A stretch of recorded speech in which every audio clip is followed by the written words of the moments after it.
சுல்தான் நஸ்ரின் ஷாவை உட்படுத்திய பாதுகாப்பு மீறல் குறித்து சமூக வலைதளங்களில் பதிவேற்றம் செய்யப்பட்ட பொய்யான மற்றும் இன ரீதியிலான குற்றச்சாட்டு தொடர்பாக மேலும் மூவரிடம் மலேசிய தொடர்பு பல்லூடக ஆணையமான MCMC வாக்குமூலத்தை பதிவு செய்துள்ளது.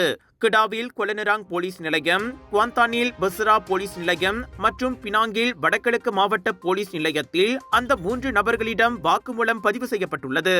இந்த சம்பவம் குறித்து சமூக வலைதளத்தில் பதிவிட்ட பாஸ் கட்சியின் மஞ்சோய் சட்டமன்ற உறுப்பினர் ஆஃபீஸ் சப்ரியிடம் செவ்வாய்க்கிழமை MCMC வாக்குமூலத்தை பதிவு செய்தது. முகநூல் மற்றும் டிக்டாக்கில் உள்ள பதிவுகள் இனப்பதற்றத்தை தூண்டும் மற்றும் சமூகத்திற்குள் எதிர்மறையான கருத்துக்களை உருவாக்கும் ஆற்றலை கொண்டிருந்ததாக MCMC வெளியிட்ட அறிக்கையில் தெரிவித்தது.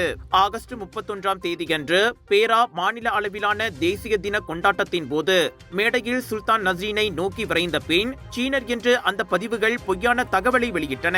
சமூக ஊடகங்களில் உள்ளடக்கத்தை பதிவேற்றுவது அல்லது பகிர்வதற்கு முன்பு எப்போதும் தகவலின் நம்பகத்தன்மையை சரிபார்க்கும்படி பொதுமக்கள் நினைவூட்டப்படுகிறது என்று MCMC வெளியிட்ட அறிக்கையில் தெரிவித்தது.